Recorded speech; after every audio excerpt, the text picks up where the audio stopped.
თბილისის მთავრობის სხდომა, კახა კალაძის განცხადება. ინფორმაცია მივაწოდოთ დედაქალაქის მოსახლეობას და შემდეგ გადავიდეთ საკითხების განხილვაზე, გადაწყვეტილებების მიღებაზე.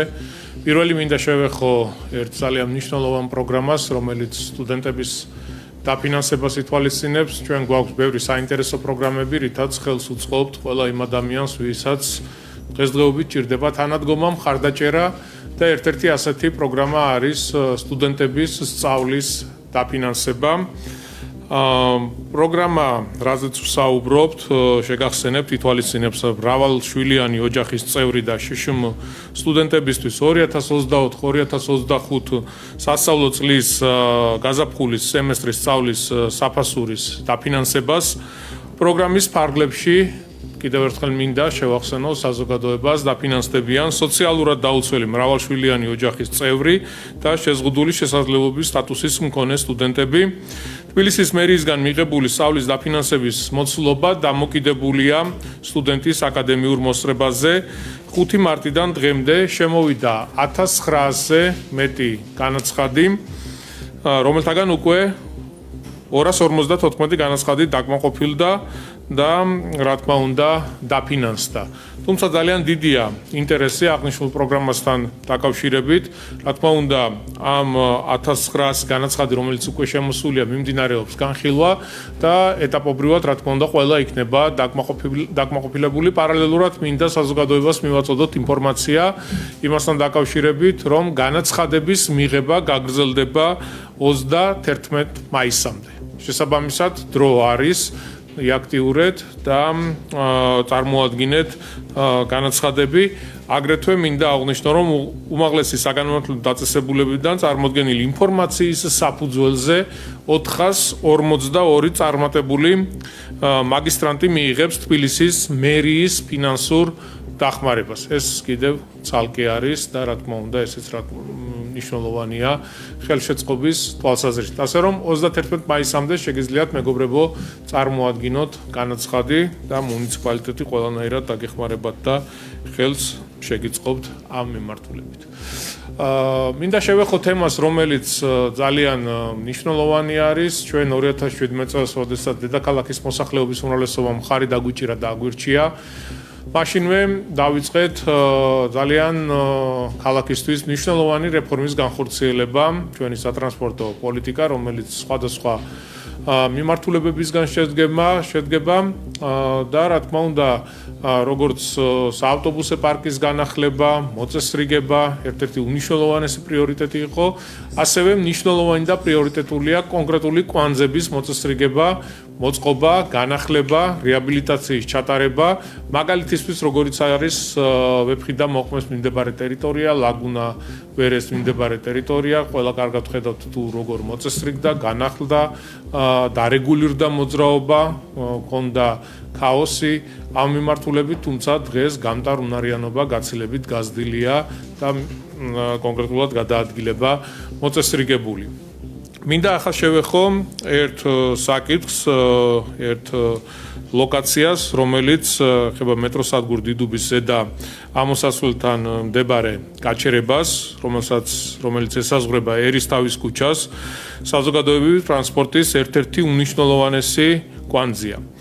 მისი ძირითადი ფუნქცია მეტროს ავტობუსების, მიკროავტობუსებისა და მგზავრთა ნაკადების ერთმანეთთან ეფექტურად გადანაწილების უზრუნველყოფა არის და დღევანდელი იქ არსებული მდგომარეობა კრიტიკას ვერ უძლებს, არის ქაოსი, არის სერიოზული პრობლემა, ქვეითი ნორმალურად ვერ გადაადგილდება, ავტობუს, მიკროავტობუს გაჩერების პრობლემა აქვს, ამ კონკრეტულ მონაკვეთზე შესვლის სერიოზული პრობლემა არის დაპარკინგებული ქაოტურად ავტომობილები, კერძო ავტომობილები, ანუ ერთი სიტყვით სრული ქაოსია. გვინდა ამ სივრცის მოწესრიგება, რომ გადაადგილება თავისუფლად იყოს შესაძლებელი, როგორც ქვეითად მოსიარულეთათვის, ასევე ავტობუსი, მიკროავტობუსი. ესე იგი გამართულად ფუნქციონირების მიზნით თბილისის ტრანსპორტისა და ურბანული განვითარების სააგენტომ შეიმუშავა საგზაო მოძრაობის ორგანიზების სქემა, რომელიც ითვალისწინებს ავტობუსებისა და მიკროავტობუსებისთვის შესაბამისი ბაქნების მოწყობას, რომელიც სრულად აღიჭურვება ქვეითთა უსაფრთხოებისთვის საჭირო ელემენტებით. მოედანზე ასევე დაირგვება ხელმცენარეები, რაც მნიშვნელოვნად გააუმჯობესებს გარემოს ვიზუალურ იერსახეს. გარდა ამისა, დაგეგმილია აღნიშნულ ტერიტორიაზე მოძრავი საზოგადოებრივი ტრანსპორტის მარშრუტებში კონკრეტული ცვლილებების შეტანა. კერძოდ, ავტობუსები ბოლო გაჩერებამდე ერისთავის ქუჩიდან მარცხნივ მოხვევით იმოძრავებენ, ასევე მარცხნივ მოხვევით შეეძლებათ გააგრძელონ მოძრაობა გურამიშვილის გამზირის მიმართულებით. გარდა ამისა, პროექტი მოიცავს წერეთლის გამზირიდან დიდუბის ზედა გასასვლელთან მდებარე გაჩერებამდე ავტობუსებისთვის ცალკე ზოლის გამოყოფას და მოწყობას, რაც საგრძნობლად გააუმჯობესებს გადაადგილების დროსა და კომფორტს. აღნიშნული ცვლილებები სატრანსპორტო სისტემის ეფექტურობას გაზრდის და გადაადგილების ხარისხს მნიშვნელოვნად გააუმჯობესებს და ის ქაოტური მდგომარეობა, რაც დღეს გვაქვს, მთლიანად იქნება მოწესრიგებული და კეთილმოეწყობა იქ არსებული სივრცე. მინდა შევეხო ასევე ერთ საკითხს, მოქალაქეთა არაერთი თხოვნის საფუძველზე ტრანსპორტისა და ურბანული განვითარების სააგენტოს არაჯიშვილის გამზირზე გლდანის გამგეობის მიმდებარე ტერიტორიაზე საფეხმავლო გადასასვლელებს მოაწყობს. ძალიან ბევრი ზარი შემოდის ამასთან დაკავშირებით, ეს არის მოსახლეობის თხოვნა და რა თქმა უნდა აუცილებელია ამ პროექტის განხორციელება.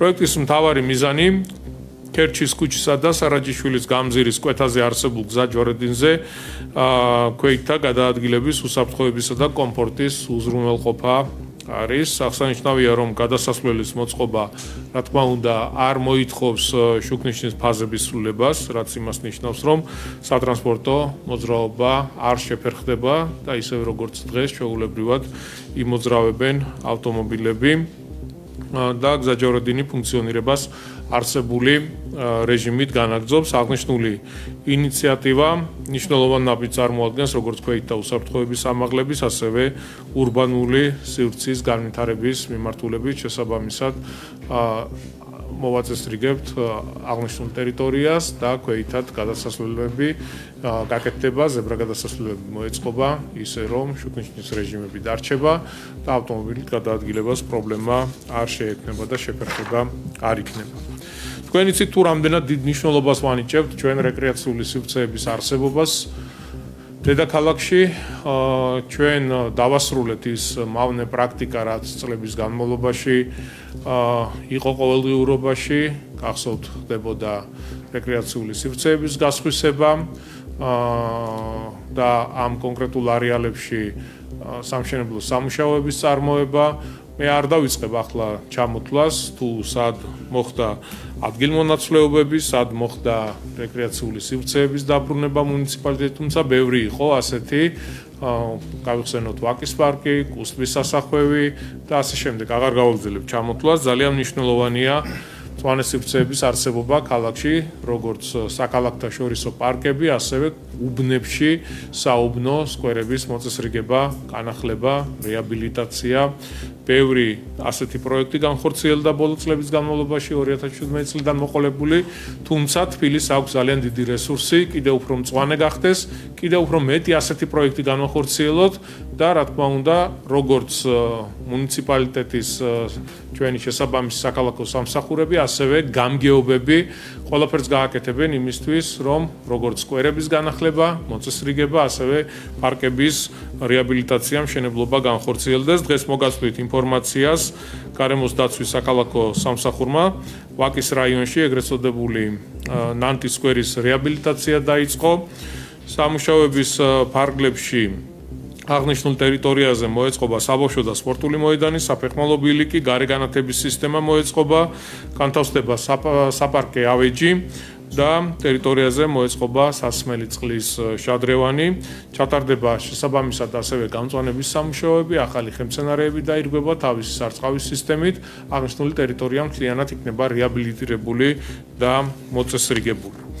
ასევე მოგაცვით ინფორმაციას გლდანის რაიონის გამგეობა მესამე მიკრორაიონის ნომერ 3A და 3B კორპუსებთან გეგმავს არსებული სკვერის სარეაბილიტაციო სამუშაოებს, სკვერის ტერიტორიაზე არსებული უკანონო ავტოფარეხების დემონტაჟი განხორციელდა. მე მინდა კიდევ ერთხელ ვისარგებლოს შემთხვევით ადგილობრივ მოსახლეობას თანამშრომლობისთვის გადაუხადო მადლობა, იმიტომ რომ ის უსახური ფარეხები, რომლებიც არ გამოიყენებოდა, ვიზუალურად პრობლემას წარმოადგენდა, ძალიან დიდ ფართობს იკავებდა.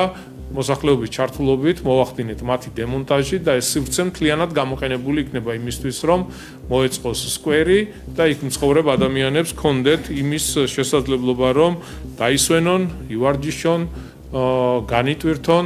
ასეთი სკვერების და მწვანე სივრცეების მოწყობა ძალიან მნიშვნელოვანია. აღნიშნული სამუშაოების ფარგლებში მოეწყობა მოსასვენებელი პავილიონი, ბავშვთა გასართობი და ფიტნეს ზონები, ღია სივრცის მაგიდის ჩოგბურთი, დამონტაჟდება გარეგანათებისა და სარწყავის სისტემები, ჩატარდება გამწვანების შესაბამისი სამუშაოები, დაირღვება ახალი ხელმცენარეები, რა თქმა უნდა მოეწყობა სარწყავის სისტემა და ყველა შესაბამისი ინფრასტრუქტურა. ამასთან მომავალ წელს ასევე დაგეგმილი გვაქვს ნომერ 3B კორპუსის მიმდებარედ არსებული უკანონო ფარეხების დემონტაჟიც და რა თქმა უნდა ეს სივრცე სრულად გამოყენებული იქნება იმისთვის, რომ მოეწყოს ძალიან ლამაზი სკვერი და რა თქმა უნდა ისევ თქვენ, იქ მცხოვრები ადამიანები, პირველ რიგში თქვენი შვილები გამოიყენებენ ამ მოწესრიგებულ სივრცეს. თქვენ არ გექნებათ არაფერი გადასახდელი ამ ფარეხების დემონტაჟსაც ჩვენ თვითონ გავაკეთებთ და პროექტსაც ჩვენ თვითონ განვახორციელებთ. ეს იყო მეგობრებო, რის თქმაც მინდოდა, ახლა შეგვიძლია გადავიდეთ უკვე ჩვენი დღესასწრიგით გათვალისწინებული თემების განხილვაზე და გადაწყვეტილებების მიღებას.